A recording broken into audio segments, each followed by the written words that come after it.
Okay, so it's coming up to 5 in the morning and today is egg collection day. Wow, good. I haven't really got much to say about egg collection day, but yeah, it's egg collection day.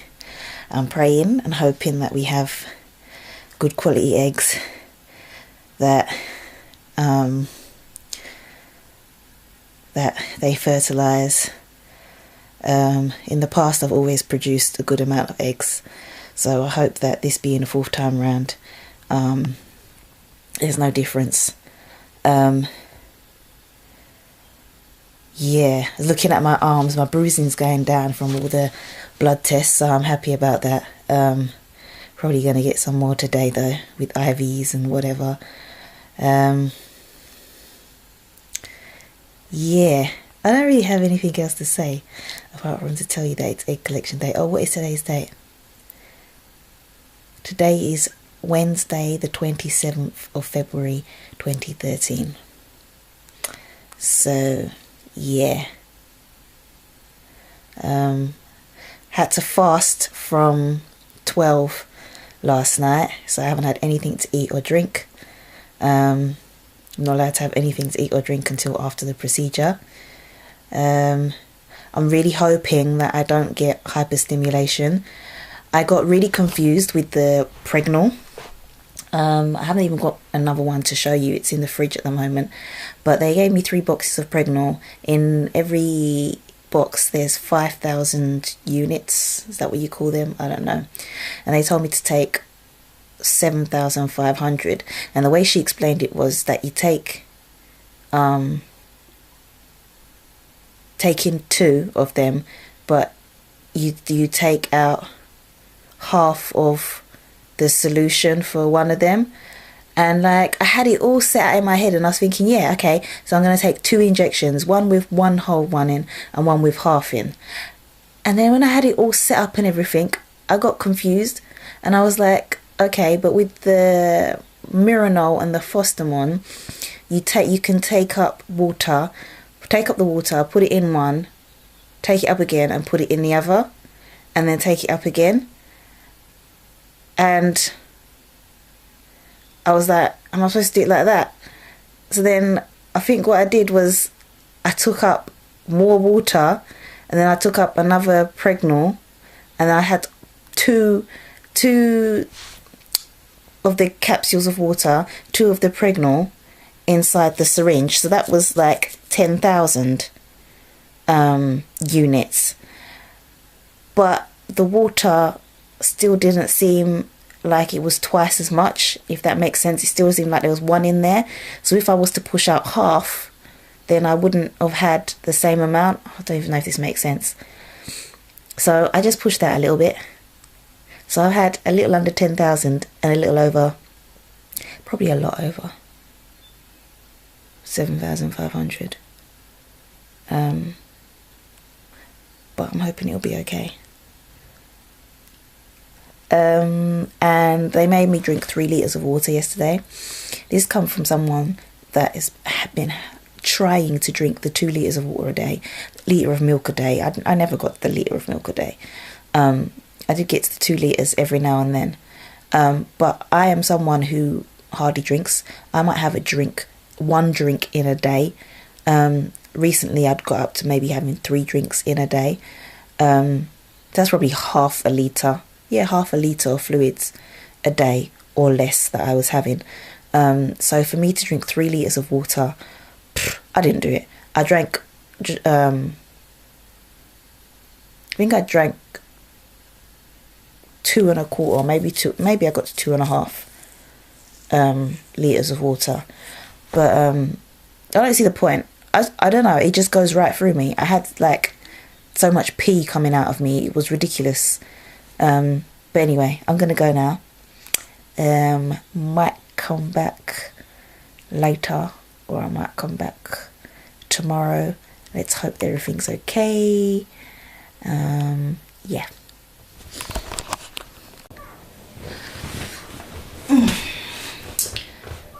Today is March the 4th, and it was the egg transfer today. And I got up early this morning because I had to go into school to make sure all my work was set for the week, and I knew that the clinic were going to call today to tell us to come in. Don't do this like you're actually talking to them, just do it like it's me and you. Yeah, so I'll look in the camera then. Because I still need to like... Okay, so... What was I saying? So I knew they were going to call.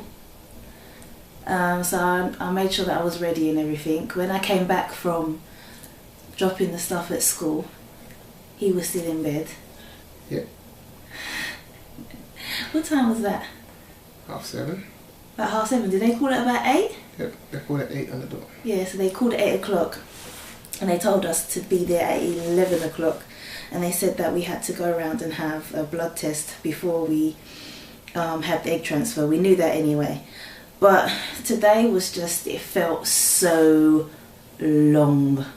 It was just waiting after waiting after waiting after waiting. So that the only thing I didn't wait for was my blood test. So I went and did my blood test. Then we went round to ARGC and we told them that we were there. And then, how long was we sitting in that waiting room for? About 2.5 hours. I feel like it was more than that. No, it was about 2.5 hours. It was about 1:30. Okay, so 2.5 hours, and then the embryologist, she called me, didn't she? She called me, and then I said that I was in the waiting room, and she said that she'll be up in 10 minutes. And then we went down to where they do the procedure, and then we was waiting again, changed into all of our stuff, waiting again. Oh, but when they called at 8 o'clock, she said to me, oh, how many eggs are you getting transferred? And I said 2. And she goes, oh, you know with 2 there's a greater chance of twins. And I was thinking, yeah, I know.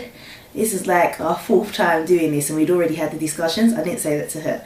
But she was like, okay, we'll talk about it when you come in. And when I told Di was like, well, what's the point in asking you then?